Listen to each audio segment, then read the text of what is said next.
ഒടുവിൽ മുസ്തഫ ഖമനി എവിടെയെന്നുള്ള ചോദ്യത്തിന് ഉത്തരം കിട്ടിയിരിക്കുകയാണ്. മുസ്തഫ ഖമനിയെ തീർത്തിരിക്കണം, അല്ലെങ്കിൽ പിന്നെ ഇത്ര നാളും മുസ്തഫയെ പുറത്തുപോലും കാണുന്നില്ല.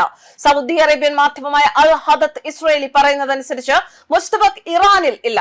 മുസ്തഫ ഖമീനിയുടെ ദീർഘനാളായുള്ള സാന്നിധ്യം മൂലം president Masoud പെസഷ്കിയൻ, parliament speaker Mohammad Bagher Ghalibaf എന്നിവരുടെ നേതൃത്വത്തിലുള്ള സിവിൽ ഭരണകൂടമാണ് ഇപ്പോൾ രാജ്യത്തെ സുപ്രധാന തീരുമാനങ്ങൾ കൈക്കൊള്ളുന്നത്.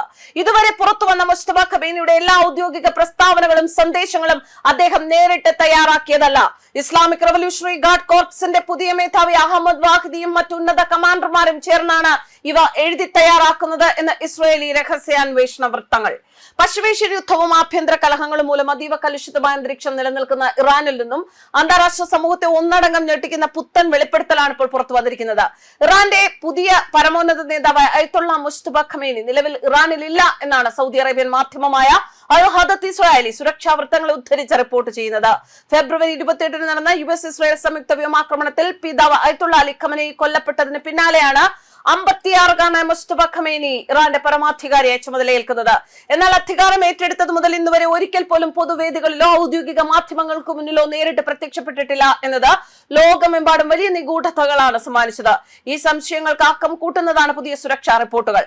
ഇറാന്റെ ഭരണകൂടത്തിനുള്ളിൽ ആഭ്യന്തര ഭിന്നതകളുണ്ട്, അത് ഗുരുതരമായ ഘട്ടത്തിലേക്ക് എത്തിയിരിക്കുകയാണ്. ഇത് IRGCയുടെ നിലനിൽപ്പിന് തന്നെ ഭീഷണിയാണെന്നും റിപ്പോർട്ടിൽ പറയുന്നുണ്ട്. അമേരിക്കയുമായി ഒപ്പുവെച്ച 14 നയതന്ത്ര കരാറിന്റെ പേരിൽ ഇറാൻ ഭരണകൂടത്തിലെ തീവ്ര നിലപാടുകാർ പ്രായോഗികവാദികളായ ഭരണാധികാരികളും തമ്മിൽ വലിയ തോതിലുള്ള തർക്കങ്ങൾ നിലനിൽക്കുന്ന സാഹചര്യത്തിലാണ് ഈ പുതിയ വിവരങ്ങൾ പുറത്തുവരുന്നത്. പരമോന്നത നേതാവിന്റെ അഭാവം മുതലെടുത്ത് ഒരു സോഫ്റ്റ് അട്ടിമറി രാജ്യത്ത് നടക്കുകയാണെന്ന് തീവ്ര നിലപാടുകാരായ ഹാർഡ് ലൈനർമാർ ഇതിനകം തന്നെ ആരോപിച്ചിട്ടുണ്ട്.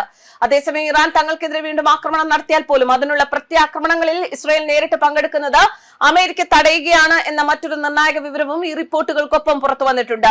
പരമോന്നത നേതാവിന്റെ യഥാർത്ഥ അവസ്ഥയും നിലവിലെ സ്ഥാനത്തെയും കുറിച്ചുള്ള വിവരങ്ങൾ ഇറാൻ ഭരണകൂടം കർശനമായി രഹസ്യമായി വെച്ചിരിക്കുകയാണ്. ശത്രു രാജ്യങ്ങളുടെ ഭാഗത്തു നിന്നുണ്ടാകുന്ന ഇത്തരം വെളിപ്പെടുത്തലുകൾ വരും ദിവസങ്ങളിൽ ഇറാന്റെ ആഭ്യന്തര രാഷ്ട്രീയത്തിലും അന്താരാഷ്ട്ര നയതന്ത്രത്തിലും വലിയ ചലനങ്ങൾ സൃഷ്ടിക്കാൻ തന്നെയാണ് സാധ്യത. News desk Karma news.